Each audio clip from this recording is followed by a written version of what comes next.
മട്ടന്നൂരിൽ ഗവർണർക്ക് നേരെ വീണ്ടും SFIയുടെ കരിങ്കൊടി പ്രതിഷേധം. ഗവർണർ കടന്നുപോകുന്ന വഴിയിലാണ് പ്രതിഷേധമുണ്ടായത്. വാഹനം നിർത്തി പുറത്തിറങ്ങിയ ഗവർണർ പ്രതിഷേധക്കാരെ നീക്കാൻ സുരക്ഷാ ഉദ്യോഗസ്ഥരോട് ആവശ്യപ്പെട്ടു.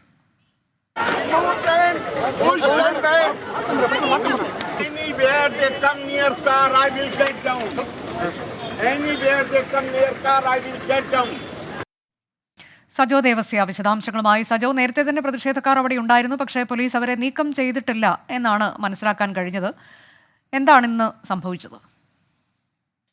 വയനാട് സന്ദർശനത്തിന് ശേഷം ഗവർണർ കണ്ണൂർ വിമാനത്താവളം വഴിയാണ് തിരികെ മടങ്ങാനായി എത്തിയത്. വയനാട്ടിൽ നിന്ന് റോഡ് മാർഗമാണ് മട്ടന്നൂരിലേക്ക് ഗവർണർ എത്തിയത്. ഇന്നലെ ഗവർണർ വയനാട് സന്ദർശനത്തിനായി പോയപ്പോഴും കണ്ണൂർ വിമാനത്താവളത്തിൽ ഇറങ്ങി റോഡ് മാർഗമാണ് പോയത്. അപ്പോഴും മട്ടന്നൂരിൽ SFI പ്രവർത്തകർ പ്രതിഷേധിച്ചിരുന്നു.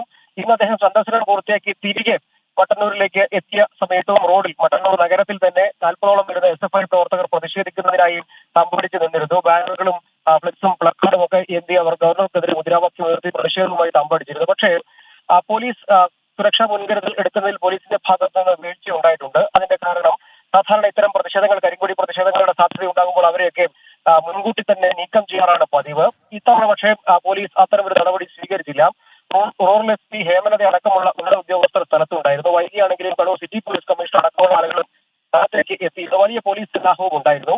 പ്രതിഷേധവുമായി തമ്പടിച്ച SFI പ്രവർത്തകരെ നീക്കം ചെയ്യാൻ ആദ്യഘട്ടത്തിൽ പോലീസ് തയ്യാറായില്ല. പലപ്പോഴും ഇത്തരം ഘട്ടങ്ങളിൽ കരുതൽ തടങ്കലിൽ എടുക്കുകയോ കസ്റ്റഡിയിലെടുത്ത് നീക്കുകയോ പതിവ്. പോലീസിന്റെ ഭാഗത്ത് ആ തരത്തിലേക്ക് പോലീസിന്റെ ഭാഗത്ത് നിന്നൊരു മുന്നൊരുക്കം ഉണ്ടായിട്ടില്ല. കരിങ്കൊടി പ്രതിഷേധവുമായി SFI പ്രവർത്തകർ എത്തിയപ്പോഴാണ് ഗവർണർ വാഹനത്തിൽ നിന്ന് ഇറങ്ങിയത്.